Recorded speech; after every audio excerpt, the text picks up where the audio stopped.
Hello, YouTube. He is the terror that flaps in the night. He is the TV show that ends on a cliffhanger. He is Darkwing Duck. We're gonna talk about him, so yeah, let's get into it.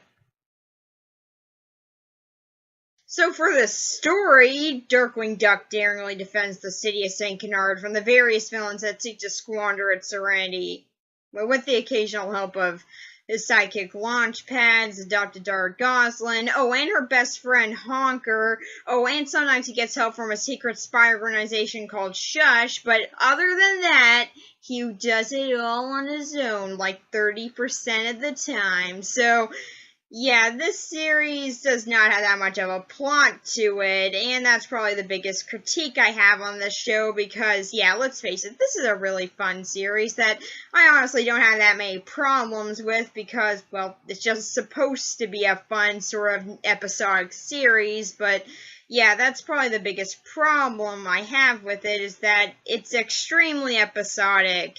There are a lot of episodes where nothing is reoccurring, like there's one where Negaduck gets sucked out of any dimension ever, and then he reappears. No explanation how that happened. He never tries to go back to his Negaverse or anything. He just reappears somehow, and it's never explained nor questioned, and that's probably where some of the biggest problems come in. Now, there are exceptions to this, like the Time Top is a reoccurring thing.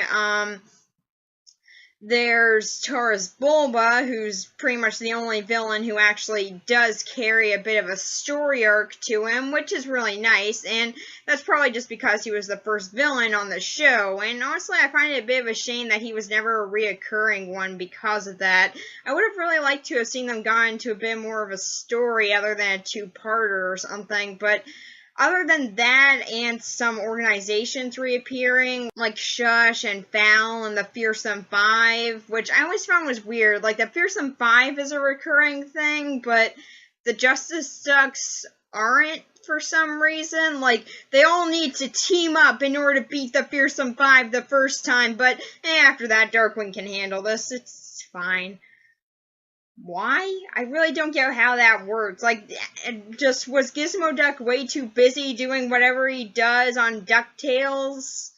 I've never actually seen DuckTales. You can just hate me in the comments, but I honestly found it kind of boring. I only made it through the first 12 episodes. The new series, though, is pretty good. I mean to talk about that. For some reasons that were more important than others, the Darkwing appearance. So yeah, this show does not have that many recurring things to it, and unfortunately doesn't really play around with that like some other shows would. Like, something that I always really liked about the show The Tick is how it plays around with continuity. Like, in one of the earlier episodes of that show, a villain called Chairface tried to carve his name into the moon because The Tick's a little bit of an insane show, and he only got a little bit of the way. But that shows up in every episode after that until they finally decide to do something about it, of which makes the moon look a little bit worse, and that's something that's still recurring. That show paid attention to continuity, and it was a fun thing. Like, if you're actually looking for that sort of little bit of continuity, that's a sort of show where you can find it, and I really do wish that Darkwing Duck kind of did that sort of thing with it too, because I think it would have been kind of interesting to have, and maybe over time it could have gradually built up its own little story arc with that, but unfortunately it never really did that, and that's probably one of the biggest problems with it. That said, though, it's an extremely fun satire on the superhero genre. Maybe it's just the superhero fan in me, but it is an extremely fun show that I always have a blast while watching. Yes, the episodic stuff is a bit annoying, and I would like it they actually did go into a bit of a story arc every now and again, other than just Taurus Bulba, but still, I do really love this show, and it's extremely fun. One of the great things with it is its sense of humor. It's very on point with all of its jokes, which honestly, I find a bit funnier as a teenager than I think I ever would have as a kid. And that to me is just a big sign that this is a show that is really timeless. You can watch this at any age and you can still have a lot of fun and laugh at a lot of the jokes in this show. It's that good, and I really do love the writing on it. And some of the slapstick and the animation, but I'll get into that more later, but it is very on point with its humor, and that's one of the great things about this show. It also has some very nice and touching moments, mostly when Darkwing shows that he's also a father, which, again, I will get into more when I actually get into his character, but still, I always do like those sort of little touching moments there, because it really does add some needed heart to the show, and I do like how it's done.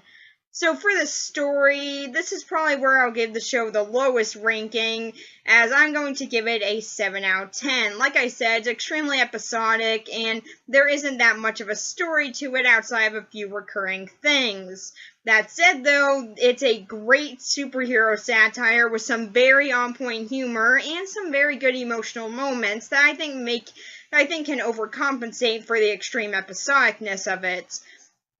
So yeah, that's pretty much it for the story. I really enjoy it despite its problems. So yeah, now let's get into the heroes of the show. Yes, just the heroes, not the villains, because I'll be saving them for their own part, much like my Gargoyles and Spawn review, because I want to analyze them all on their own, because I feel like they're all worth it. So yeah, I want to give all of them the proper time they deserve. So yeah, let's get into it.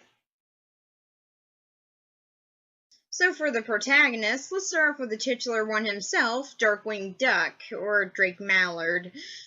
He's extremely egotistical, sarcastic, quick-tempered, and rushes head-on into danger a lot.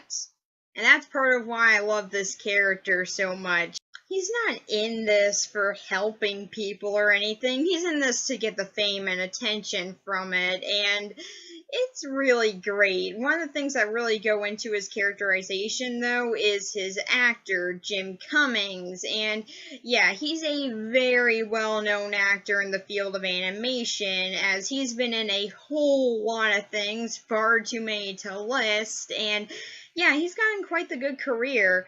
One of his more famous roles is that he's actually Winnie the Pooh and a whole lot of things. So, and also Tigger. So yeah, he has quite the big career for himself, and he's definitely one of the best voice actors out there. And unfortunately, though, that does sort of mean that he doesn't get the leading role that often. So here he does, and it's really great. He got to ad-lib a lot of his lines, and you can definitely tell, but he's a very fun character on this show, and I really do love his performance on it, and it makes me very disappointed that he doesn't get the leading role more often. Another reason as to why I like this character so much is because of his relationship with his adopted daughter, Gosalyn. Like I said before, this is where a lot of the heart from the show comes from, and I really do love the scenes that showcase him as a father. Him and Gosalyn always work really well off of each other. Gosalyn's always there to keep him in check, and he'll always be there to protect her. Those scenes are always some of my favorites, as I really do like the way they handle his character in that sense, and it does give him a whole lot more of an emotional attachment, which is something that I think was very needed. And yeah, he's one of my favorite Disney characters because of that, and I really do love him on this show. And then there's Launchpad McQuack. He's his sidekick, and, well, obviously he came from the show DuckTales, and here, though, he has a much more starring role, and it's really nice to see him get some more attention. He's still the dim-witted pilot that he was who gets into a lot of crashes, but now he also has a little bit more of a fan side, as the reason as to why he's working with Darkwing is just because, well, simply put, he's just a really big fan of him. And we do get into more of a characterization with him, mostly because, well, like I said, he has more of a starring role, so we get some more time to go into his character, which is really nice. And I really do like his characterization on this show. Then there's Gosalyn Wallfoot Mallard. Yes, that's really her full name. I never said the show was particularly subtle. She is very different from any other little girl character on the Disney Afternoon at the time. She had character. Yeah, I know, weird, huh? but she was a troublemaker. She was a tomboy. She was spirited. She was adventurous. She was a bit of a con artist. She was interesting. And she wasn't just a cliche, and I'm very glad they broke their mold with her. She's a very likable character, and unlike some other little girl characters from the Disney afternoon, I actually really enjoy watching her, as she's very different, and I really like her character. I like following this character. She's really fun, she's funny, she's just as sarcastic as her adopted father, and she's very likable. So yeah, and honestly, I can kind of relate to her from when I was that age. So yeah, I really do like this character a whole lot, and I'm glad that Disney tried something different with her, and it really paid off well, because she is extremely likable. And then there's Honker, Muddlefoot. We'll mention the Muddlefoots after him, because technically they aren't villains. So, Honker is the only likable Muddlefoot, and he's also best friends of Gosalyn, and I really do like the way they work off of each other. Gosalyn is much more willing to take risks and do whatever she wants. However, Honker is much more shy, awkward, and mostly sticks within the rules. So they work very well as contrast. And also Honker is given moments where we see him actually being kind of ashamed about being in his own sort of cliche and wanting to break out of it. And honestly, I think that's kind of interesting. He actually does get a few villains, like some hat aliens. It makes sense, don't question it. And also Splatter Phoenix. So it is nice that they actually do give him some moments to shine. So yeah, I actually do really like Honker's character, as yes, he is very cliche, but he's one of the times that it does actually work, and I think that he is a likable character. And then there's his family. Tank, Herve, and Binky Muddlefoot.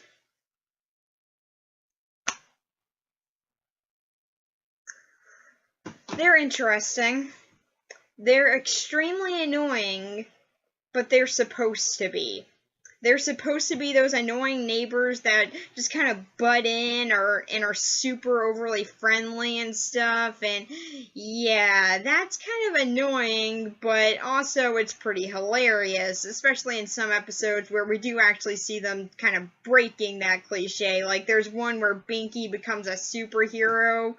Again, it makes sense, don't question it. Where we see Herb more in his element, as he's a Quackerware salesman, and we actually do see him being prominent in something. And then there's Tank. I mean, if you name the kid Tank, what else do you expect this kid to be like? I'm just saying, like, they named him Tank. But, yeah, he's pretty much just a bully character. That's kind of it. Although, I find it weird that he's never reprimanded for any of this stuff that he ever does to Honker. In a family that seems to be very concerned about their children, they're just like, oh, well, it's okay. He's just beating him up. It doesn't matter. So yeah, they're fine and pretty funny, but given that they are meant to be annoying, they can be sometimes, and yeah, that's probably the biggest problem that I have with them, but still, I don't hate them or anything, as they are still pretty hilarious, and I do very much enjoy some scenes with them. So, and also, well, I just like Honker's character a lot, and, well, he is a member of this family, so, yeah. For them, it's sort of a mixed bag, but still, I think they're fine as is. Then there's Morgana Macabre. She is a sorceress with a love for the macabre. And Darkwing himself, yes, they date. It's sweet. Seriously, I love them dating. It's cute. It's very rare that I describe anything as cute, so take it as you will. So, yeah, Morgana Macabre is a really good character to me. Not only, for one, is she a sorceress, and I particularly am a fan of magic, so yeah, I like that. And also, I love how she embraces the macabre. Definitely make some episodes with her, some very good Halloween ones. And she's kind of interesting, as originally she was a villain. A villain who stole pizza toppings, but yeah. Yeah, she had a pizza shop that she was trying to get off the ground, and so she decided that truly the only way to actually be successful in business is by stealing everyone else's stuff. I mean, like, yeah, sure, that makes sense. I don't know why I would ever question the logic of that. After meeting Darkwing, she decides to turn over a new leaf, and that's how we get her to become a good guy. Oddly enough, though, the episode actually explaining her origin takes a while to happen, so she just shows up out of nowhere. It's really odd. Some of the episodes of the series are very oddly ordered. I've heard there is an explanation for this, like with the syndication and stuff, but still, it's very weird. This happens a lot, actually, with a lot of the Justice Ducks characters, as they just sort of show up in that episode, and then after that, then they'll have their origin. It's really weird ordering, and I don't get it, but yeah, there is a correct version of the ordering if you ever want to actually find it, so yeah. Morgana Macabre is a very likable character to me. Not only am I a big fan of magic, so of course I like her, but I also really like her scenes with Darkwing, as they work very well off of each other, and I do really like how most of the time when they get into conflicts, it's either because of Darkwing's massive ego, or they're trying to please each other too much. That just shows that their relationship is great. Seriously, if you have any relationship that you want to aspire to two ducks in love. It makes sense. That, and also she has a pretty interesting origin, and I do like how that is actually one of the few things on the show that does actually come back. Like, the fact that she used to be a villain is something that is mentioned from time to time, and her love of cooking also comes back when she opens up her own restaurant, and her family and how close she is to them also returns. So it is nice to see that she does actually have some continuity to her, and she is still a pretty likable character in her own right. Then we got Gizmo Duck. Yeah, okay, so I'm kind of cheating on this one as he doesn't really appear in the show that much, but I'm still gonna mention him as he does have a few episodes where he's in it. But yeah, obviously he's just that character from DuckTales who does some cameos on the show, and he's pretty much the same on that he is on this show. However, I do really like seeing him butting heads with Darkwing, as those scenes are great. Seriously, they hate each other, and it's fun. Now, the reason why they hate each other is pretty much just a conflict of ideals. Pretty much, Darkwing is much more reckless, doesn't follow the rules that much, and Gizmo Duck does. He follows the rules all the time, and also he's pretty much a Boy Scout type of character, so yeah, seeing them work off of each other is always very fun. And then we got the rest of the Justice Ducks. They're fine. They don't really appear that much after the Justice Ducks episode and their own origin episodes, and so yeah, it's kind of a shame, honestly, but apparently there was originally going to be a spin-off series for them, so I honestly would have been very interested in seeing that, and I don't know why the idea never went anywhere, but still, I do like the characters for what they are, and they're likable enough, and I do like their powers and stuff, and each of them are very unique. One of them sort of being an Aquaman ripoff, one of them that's like a dinosaur duck. It's pretty fun and out there, and so I like them as they are, despite their very limited appearances. And then for the final protagonist, we got members of Shush. So the main one, obviously, is Jay Gander. He's pretty much the leader of Shush, and yeah, he's pretty much just a ripoff of M from James Bond. And given that I'm not a big James Bond fan, probably a lot of the jokes with him kind of flew over my head, but I do still find him to be a pretty fun character, and I do like how he just always sort of sides with Darkwing for no real reason, honestly, and I do think that he's always and I do still enjoy his character as is. However, we don't get to see that many scenes of him actually being a leader, which is kind of disappointing. I would actually really like that, and I actually do think that the new DuckTales show is going to do that. Yes, Shush actually does appear on the new DuckTales show, which further confirms my theory that Darkwing was just filming his own show. Seriously, I'll get into that when I actually talk about that series, but I got theories. Yeah, Jay Gander is a fairly likable character. However, his biggest problem is that, well, we don't really get to see him in action that much, and when we do, it's just sort of always cheering on Darkwing, and I would like to see a little bit more character be added to him, which thankfully it does seem like we will actually be getting that on a different show. And then we got Grizzly Cough, who no is not a bad guy. I don't get this. This has always annoyed me. On the intro to the show, the awesome intro to the show, by the way, whenever they get to a certain point in the song when they mention bad guys, they cut to Grizzly Cough angry. No, Grizzlycov is not a villain. He's a good guy. Why does this show do this? So yes, Grizzlycov, I'm going to give you the respect that you deserve. Because he is a good guy who just has conflicting ideals with Darkwing. Much like Gizmo Duck, he's very much a stickler for the rules. However, he also doesn't mind getting his hands dirty, just as long as it follows protocol. So him and Darkwing more have a problem over, well, sticking to rules, as Grizzlycov very much follows them. To me, he's sort of like Beast from the X-Men.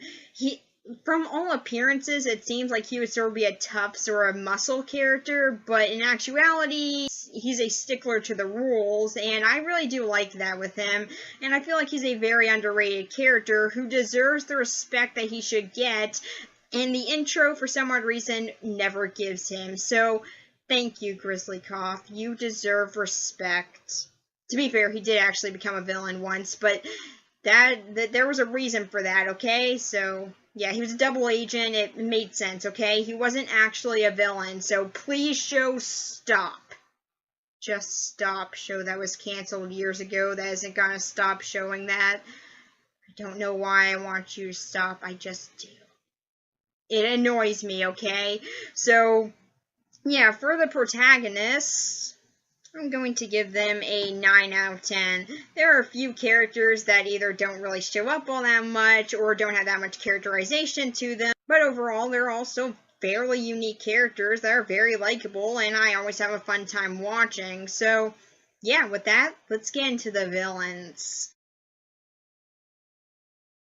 Suck gas, evildoer. Okay, so yeah, we're on the villains now.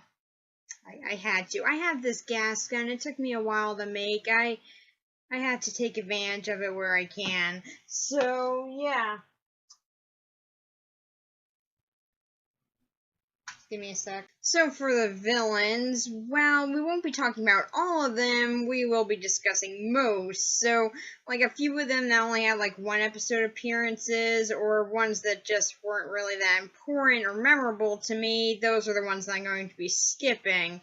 So, we're going to start off with my favorite villains on the show and work my way down to another one of my favorites, but don't worry, just stick with me. And so for the first one, we have Megavolt. I love Megavolt. Much like a lot of the characters on this show, he's a genius in his own field, but he's completely insane, probably due to being electrocuted so many times. Yeah, his powers are pretty much electricity-based, so yeah, the way that he builds them up is by being electrocuted. So he has a few screws loose, and I love him in this show. He's easily one of my favorite villains on this show, and I really do love all of his episodes. Also, he's Darkwing's very first villain, so he's a pretty important one. Not the first one on the show, but the first one that he ever fought, as they went to high school together, and that's actually where, well, both of them became who they would eventually be. And by the way, Clash Reunion is my favorite episode of this series. Time and Punishment is a little bit behind it, and Life, the Negaverse, and everything is also behind that one a little bit, but yeah, I really love Clash Reunion. I think it's a very underrated episode, and it's a lot of fun to me. So yeah, moving on. Then we got my second favorite, Bushroot. He was once going to try to end world hunger by using photosynthesis, but due to a ton of mockery on his project, and even when he did make a breakthrough, continued mockery, he decided to get revenge instead, which eventually drove him to a life of crime.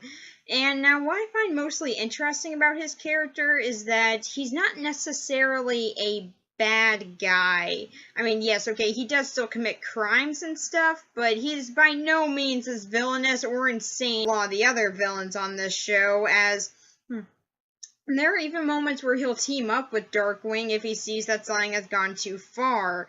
And most of what drives his villainy is that he's just a lonely man seeking companionship. It's actually rather interesting, and I think that he's one of the more fascinating villains on the show. As some of the others, well, yeah, they're just sort of clichéingly evil. He actually does have some rather interesting motivation behind him, and I like seeing that explored. Then there's Negaduck. Okay, so Negaduck's a bit interesting because there are actually two versions of him. Now, there's one that's actually just Darkwing. Just his positive side and his negative side have been split with electrons, because that's how electrons work. They obviously take out the positive and negative sides of a personality. Makes sense. Yeah, I try not to question the science on this show, but that is just ridiculous.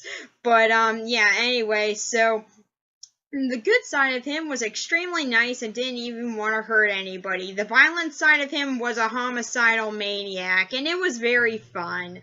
And the actual Negaduck that we see most is pretty much an alternate dimension version of Darkwing. So he comes from the Negaverse, where pretty much everything is opposite from the regular world. And he travels to the regular St. Canard through a birthday cake. I would love to know how he found out about this portal, but he just somehow did. And we never get answers for that, unfortunately.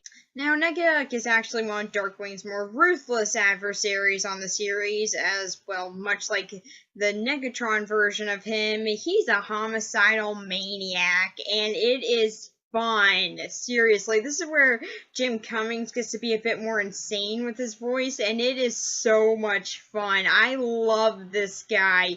He is absolutely insane, and it's just a lot of fun. He just has like any weapon imaginable, just clearly just naturally at his disposal, and he uses all of them. And if he's in second place as the #1 villain, then he will seek revenge, and it is so much fun. I really love this villain, as he's one of the most unhinged on the show, but he's awesome. But it's also kind of interesting since he is technically Drake Mallard. I also found it kind of weird that he never actually, targeted Drake Mallard, as, he would know who he is, wouldn't he? He even has his own Goslin. He should notice this stuff, but no, like I said before, a lot of continuity isn't really there with his character. He never really attacks Drake Mallard, except for in the comic book, where he had to find out where he lived. You live in the same house! That was really dumb. I like those comics a lot, but that was really dumb. I'm sorry, it just really annoyed me. Anyway, and then we got Taurus Bulba. Like I said, he's one of the more storyline-based villains on the show, and he doesn't have that many appearances, which is honestly kind of disappointing, as I feel like they could have really gone somewhere with his character. He's the very first villain on the show, and much like Negaduck, he's very ruthless. He will stop at nothing to get revenge if he desires it, and if he doesn't, then you're just in his way, and he'll just easily stomp you out. And he also fully ran a criminal organization from inside a prison. So yeah, he's a very cool character, but just not one of my favorites. Again, I think that a lot of what went into that is the fact that, well, he's just not overly recurring, so not really much happens with his character. Though again, stuff does happen with him in the comics. Seriously, if you're a fan of this show and you want to see some storylines continued, read the comic books. They are really good ways of continuation, and they are really fun. They also follow up with some very obscure things, which are awesome. Seriously, I could not recommend those comics enough. They are really fun if you're a diehard fan of this show. And even if you're not, as either way, it's a very fun read. Then there's Steelbeak. Again, he's not one of my favorite villains on this show, although he is voiced by Arthur from The Tick, so that's cool. Keep on finding weird connections to The Tick in this show. I don't know how, but yeah, anyway. To me, he's like a guy that would run a casino in Vegas if he were a supervillain. And that's really fun to me. I just don't find his character overly interesting, and there's nothing that really makes him stand out that much to me. That said, though, I do still really like him, and he's still very fun. And I also really like the fact that when we get him, we also get to see a little bit more of FAL, the Fiendish Organization for World Larceny. And I do like how there they do sort of get to indulge in some more spy parodies, something that I feel like the show was originally going to be when it was going to be called Double O Duck. Yes, the show was originally going to be a spy parody show, but eventually they decided, no, let's go with superheroes, and I'm very glad they did, but I'm also very glad the spy stuff does still remain sometimes. That's where we do get And when we get to see Fowl, we also get to see a little bit more of Shush and their interaction and conflict, and that's always really nice. Then we got a really lame villain that I'm just going to mention because he shows up sometimes. Jebediah Jake. He's stupid. He's just a guy with a gator who knows a little bit of magic. Stupid. It's really dumb. I don't like this character at all. I don't care if you do. That's fine. Enjoy him. I just don't. Then there's Quacker Jack. He's pretty much the Joker of this series. Originally, he was a successful toy maker, but then video games took over, so he sought revenge, and he was also a bit insane. So, yeah, now he's fully insane, and I really do like how they play with insane characters on this show. It doesn't seem like that's just a gimmick for these characters. They do actually seem a bit unhinged, and Quacker Jack is definitely one of them. Again, not as much as in the comics. Seriously, in the comics, he goes fully insane. It is nuts. But here we do definitely see that a whole lot, and it's definitely something that makes him a particularly interesting character to me. And then I also find him a lot of fun. I mean, given that he's a clown character, yeah, I think that you're supposed to. Then there's Professor Moriarty. He's a mole. Such a subtle name. And he is there sometimes. Heck, one out of like his 3 appearances, he's there for like 2 minutes, then he's not there again. It's kind of lame, but yeah, his character is fine. It's kind of like the Underminer from The Incredibles. Like, you know how he got really annoyed about living underground and stuff? Yeah, that's pretty much Moriarty. He has an army of moles. He's alright. Really, I don't hate him or anything. It's just that he's very underutilized. And then there's another villain that I feel is very underrated. Tusker Needy. Seriously, why didn't this villain get more chances to shine? He's pretty much a film director if he were a super villain, and it is great. I love it. Seriously, I just love this guy. All of his stuff is movie-based, so of course I'm gonna love him. I mean, really, I just love this character. I really do like how they play around with the film gimmick and stuff with him, and as a film fan myself, I really do like him. And I feel like he does deserve a little bit more respect amongst the Darkwing fan community. Is that a thing?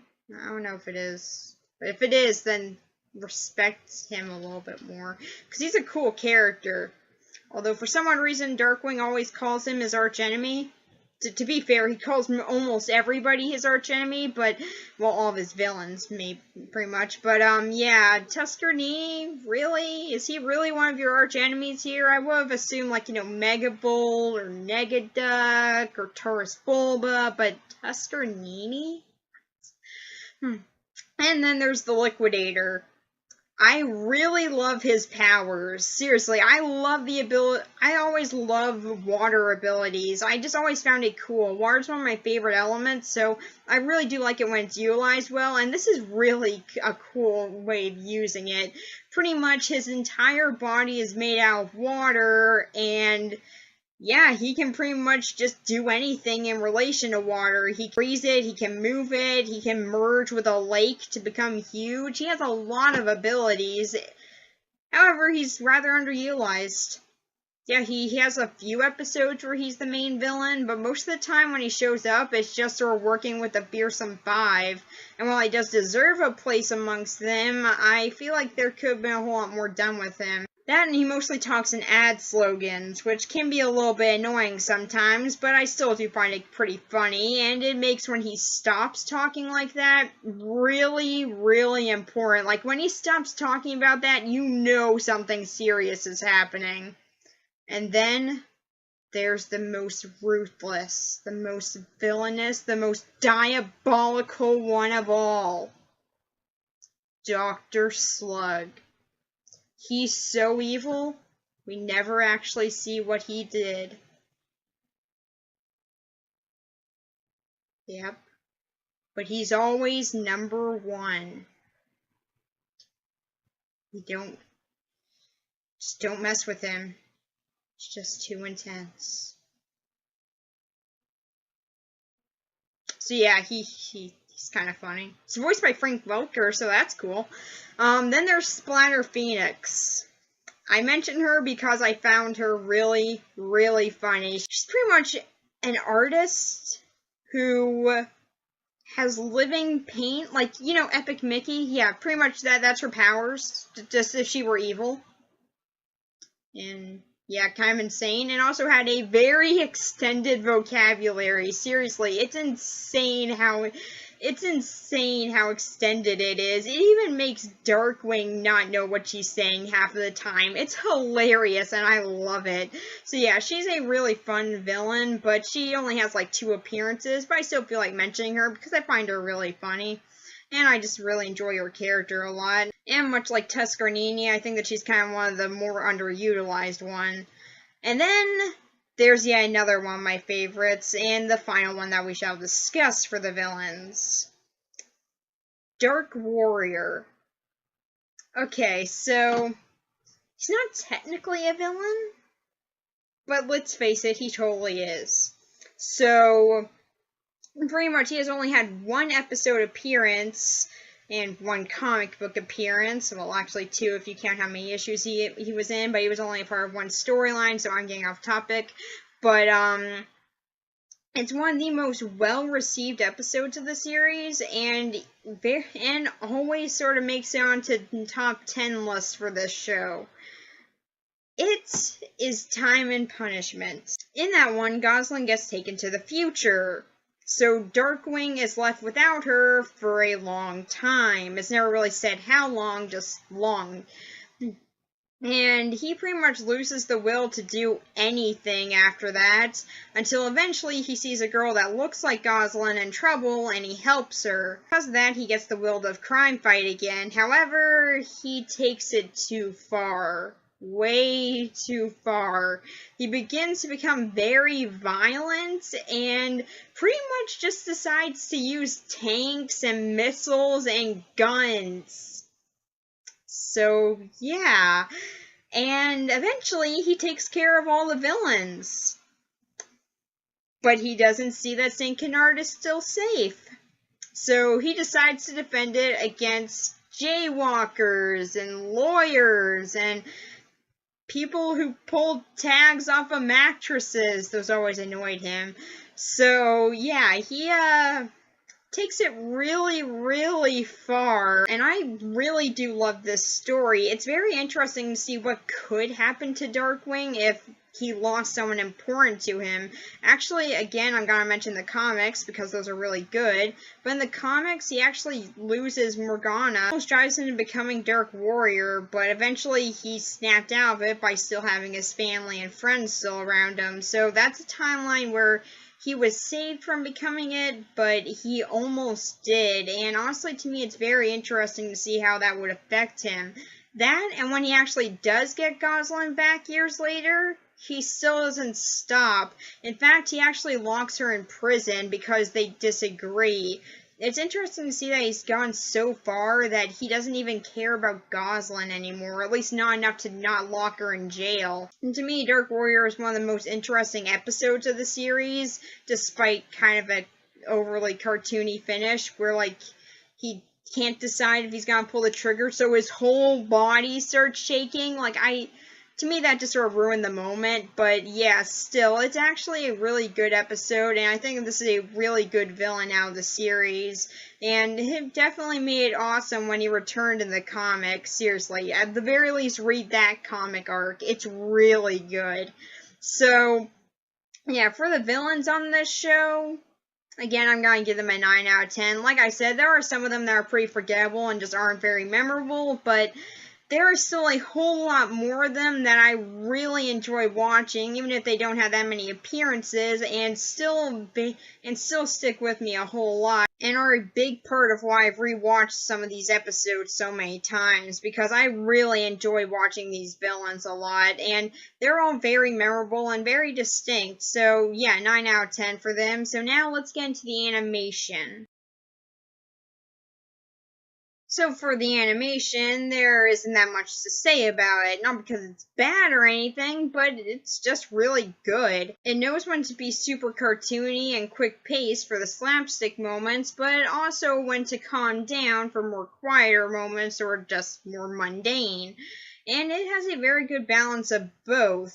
That said, though, sometimes it can delve a little bit too much into the cartoony stuff, but it still knows how to have a lot of fun with that, and I do think that a lot of that plays into some of the meta humor that this show was really good at. There's even an episode just about dealing with, like, studio mandates. It's hilarious. So, yeah, the animation for this show,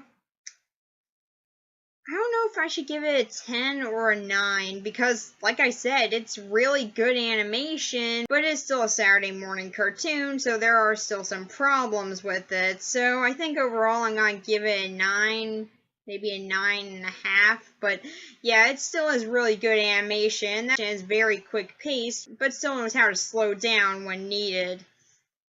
So for this show overall, I love it if I haven't already made that clear. It's my second favorite show from Disney Afternoon. Obviously not my favorite. I can watch that show all day. I mean it. I can. I love that show.